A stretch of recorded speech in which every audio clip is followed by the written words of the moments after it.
গণপ্রজাতন্ত্রী বাংলাদেশ সরকারের প্রধানমন্ত্রীর পররাষ্ট্র, দুর্যোগ ব্যবস্থাপনা ও ত্রাণ, বেসামরিক বিমান ও পর্যটন মন্ত্রণালয়ের উপদেষ্টা এবং বাংলাদেশ জাতীয়তাবাদী দল বিএনপির যুগ্ম মহাসচিব হুমায়ুন কবির বলেন, সকল গুণে গুণান্বিত একজন মানুষ ছিলেন মরহুম সোহেল আহমদ চৌধুরী।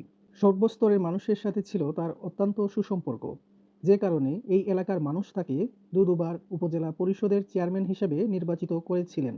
তাই আমি আমার রাজনৈতিক জীবনে সোহেল আহমদ চৌধুরীর শূন্যতা খুব বেশি মিস করে যাব।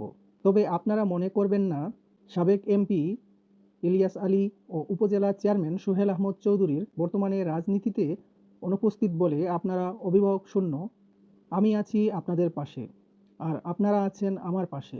আর তাই প্রধানমন্ত্রী তারেক রহমানের নেতৃত্বে চলমান সরকারের আমলে বিশ্বনাথ তথা সিলেট ২ আসনের উন্নয়ন থেমে থাকবে না।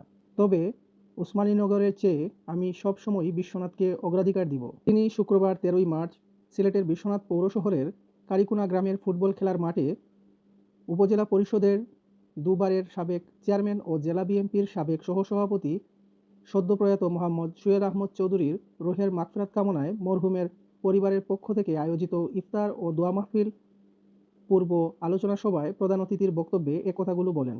প্রধান অতিথির বক্তব্যে তিনি আরও বলেন, বিশ্বনাথ ওসমানীনগরের কাঙ্ক্ষিত উন্নয়নের জন্য দলমত নির্বিশেষে রাজনীতিতে ভালো মানুষের সমাগম ঘটাতে হবে। এখন ভালো মানুষের রাজনীতি করার সময়। আপনারা মনে রাখবেন, বিশ্বনাথ ওসমানীনগরে কোনো চাঁদাবাজ সন্ত্রাসীর জায়গা নেই। এখানে কোনো চোর ডাকাতের জায়গা নেই। বিশ্বনাথ ওসমানীনগর হলো ভালো মানুষের এলাকা।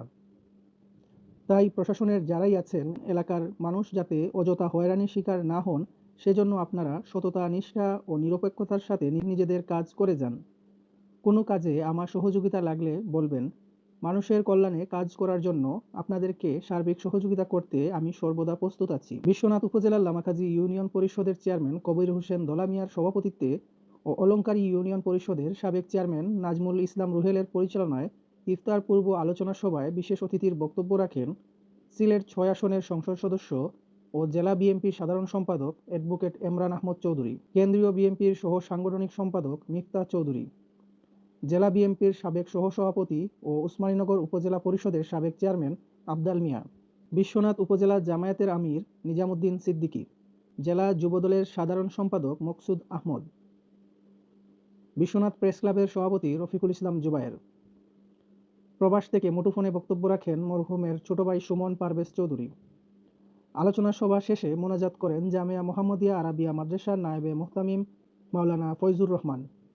এ সময় অনুষ্ঠানে উপস্থিত ছিলেন ওসমানীনগর সার্কেলের অতিরিক্ত পুলিশ সুপার মানসুরা আক্তার, বিশ্বনাথ উপজেলা পরিষদের প্রশাসক ও উপজেলা নির্বাহী কর্মকর্তা উম্মে কুলসুম রুবি, পৌর প্রশাসক ও সহকারী কমিশনার মোহাম্মদ লুৎফুর রহমান, প্রকৌশলী আবু সাইদ, বিশ্বনাথ থানার অফিসার ইনচার্জ গাজী মাহবুবুর রহমান, পৌর বিএনপির সভাপতি আব্দুল হাই, পৌর জামায়াতের সেক্রেটারি জাহেদুর রহমান, বিশ্বনাথ ইউনিয়ন পরিষদের চেয়ারম্যান দয়াল উদ্দিন তালুকদার, মরহুমের বড় ভাই মুক্তার আহমদ চৌধুরী প্রমুখ সহ বিএনপি ও অঙ্গ সহযোগী সংগঠনের নেতৃবৃন্দ ও বিভিন্ন শ্রেণী পেশার ব্যক্তিবর্গ উপস্থিত ছিলেন।